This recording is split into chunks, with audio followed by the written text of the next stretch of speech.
अपनी टर्मक्स में। Termux app को मैंने यहाँ पर ओपन कर लिया है। ओपन करने के बाद सिंपली यहाँ पर मैं टाइप करता हूँ एलएस क्यों कर रहा हूँ, ताकि देखूं कि हमारे पास टूल है गिट क्लोन हुआ या नहीं है। तो आप देख सकते हैं यहाँ पर मैंने, क्योंकि मैंने बताया कि मैंने ऑलरेडी गिट क्लोन कर लिया है। अब करूंगा यहाँ पर मैं सीडी, ठीक है, ये सीडी वाली जो कमांड है यहाँ पर लिखी है, ठीक है, यहाँ पर देखो सीडी ये वाली, यहाँ से भी मैं स्टार्ट ले रहा हूँ, ठीक है, सीडी लिख लिया। उसके बाद हमने ऊपर वाला यहाँ से कॉपी कर लिया, कॉपी करने के बाद यहाँ पर नीचे से पेस्ट कर दिया, ये वाली कमांड होगी, ठीक है। उसके बाद यहाँ पर एलएस में क्यों टाइप करता हूँ, एलएस बार बार आपको करने की जरूरत नहीं है, क्योंकि मैं जस्ट देखना चाहता हूँ कि इस टूल के अंदर क्या है, उसके लिए यूज करते हैं हम लोग एलएस। यानी कि अभी हम लोग देखो इस टूल के अंदर आ चुके हैं, उसके बाद मैं एलएस टाइप करूंगा, ये दिखाएगा कि उस टूल में कौन कौन सी फाइल्स हैं। सही हो गया, तो इसलिए मैं यूज करता हूँ। अगर आप भी करना चाहते हो तो कर लो, इसमें कोई इशू नहीं है। उसके बाद जो हमें नेक्स्ट कमांड है वो यहाँ पर आप देखो, तो उसके बाद है chmod वाली कमांड, ठीक है। ये क्या करेगी, पहले आपके पास ये वाला ग्रीन में नहीं होगा, ठीक है, ये जो लिखा हुआ है ना रिक्वायर और उसके बाद .sh, ये वाला पार्ट आपके पास ग्रीन नहीं होगा अगर आप पहली दफा कर रहे हो। जैसे ही आप लोग यहाँ पर chmod वाली कमांड है, यहाँ से मैं सिंपली इसे कॉपी करता हूँ। कॉपी करने के बाद मैं चले जाता हूँ टर्मक्स में। उसके बाद जैसे मैं आके यहाँ पर इसे कर दूंगा पेस्ट, उसके बाद एंटर करूंगा एंड दोबारा से एलएस करूंगा। एंटर करके देखो तो ये देखो सारा कुछ मेरे पास ग्रीन हो चुका है। समझ रहे हो ये क्यों करता है, ताकि ये किसी भी फाइल को एग्जीक्यूटेबल बना सके, ठीक है। ग्रीन मैं सिर्फ बोल रहा हूँ आपको समझाने के लिए, ग्रीन नहीं है मतलब कि एग्जीक्यूटेबल बनाने के लिए उसे ये वाली कमांड हम लोग यूज करते हैं। सही हो गया।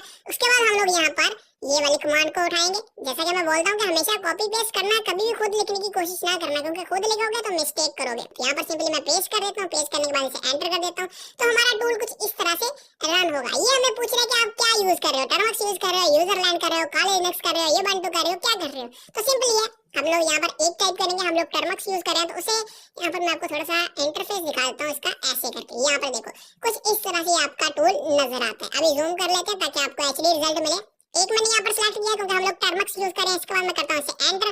एंटर करने के बाद बता दूं कि ये हमारी लैंग्वेज नहीं है, मतलब या तो ये इंग्लिश होता है या फिर कुछ और है, तभी हमें समझ आएगा ना। ये इंग्लिश में नहीं है, ये वो जो जिससे वो रोनाल्डो है ना रिलेट करता है, वो क्या पोर्टुगीज तो कुछ इस तरह का नाम है, तो ये वहाँ की लैंग्वेज है।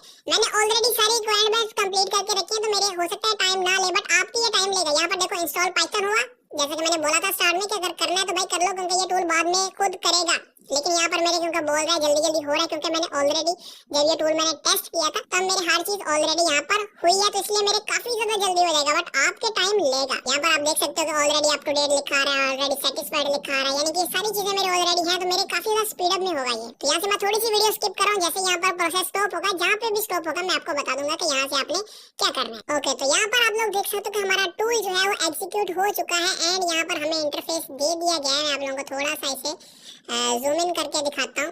कुछ इस तरह का हमारा टूल जो है वो नजर आ रहा है। अभी WH फिश के नाम से ये टूल है एंड हमें यहाँ पर ये 66 टेम्पलेट देता है। अगर आपके पास यहाँ पर आपको कोई भी टेम्पलेट या फिर आपको ऐसा कोई स्पेशल प्लेटफॉर्म नहीं मिलता, तो आप यहाँ से 66 वाला सिलेक्ट करके कस्टम टेम्पलेट भी बना सकते हो, ठीक है। बट मुझे नहीं लगता कि कोई ऐसा प्लेटफॉर्म यहाँ पर बचा होगा जिसका कि आप फिशिंग पेज नहीं बना सकते। यहाँ पर फेसबुक है, इंस्टाग्राम है, जीमेल है, ईमेल है, ट्विटर है, टिकटॉक है, स्नैपचैट है, रोब्लॉक्स है, वाईफाई है और पता नहीं कौन कौन से यहाँ पर दिए गए हैं।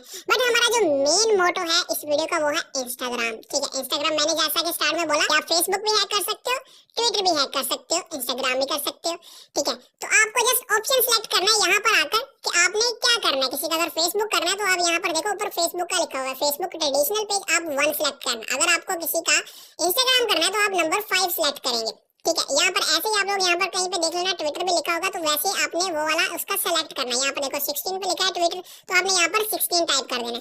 बट हम जैसा कि मैंने बोला कि हमारा मोटो है इंस्टाग्राम, बट आप कर सकते हो दूसरा, बट इंस्टाग्राम हमारा मेन मोटो है। तो हमने क्या करना है, इंस्टाग्राम का ट्रेडिशनल पेज बनाना है जो कि रियल फेसबुक पेज लगे। उसके लिए हमने क्या करना है, फाइल सेलेक्ट करना है। तो फाइल लिखकर यहाँ पर मैं कर देता हूँ इसे एंटर। एंटर करने के बाद देखो ये टूल कुछ इस तरह का, मुझे काफी ज्यादा ये एडवांस टूल लगा है, ठीक है। अभी आपको कैसा लगेगा आप लोग कमेंट्स में मुझे बताना यूट्यूब पर कि आपको ये कुछ एडवांस लगा टूल पहले से या फिर बाकियों की जैसा ही लगा। यहाँ पर हमने क्या करना है, हॉटस्पॉट को इनेबल कर देना है, ठीक है, ताकि वो इजीली लिंक को जनरेट कर सके। अब लिंक जनरेट अगर नहीं हो रहा तो क्या करना है, तब भी मैं आपको बताऊंगा। काफी लोगों का ये क्वेश्चन रहता है कि भाई लिंक जनरेट नहीं हो रहा तो कैसे करना है, वो भी बताऊंगा। देखो मेरे तो यहाँ पर सिंपली हो चुका है, ठीक है। देखो 2 लिंक आ गए हमारे पास क्लाउडफ्लेयर के, एक ये है एक ये है।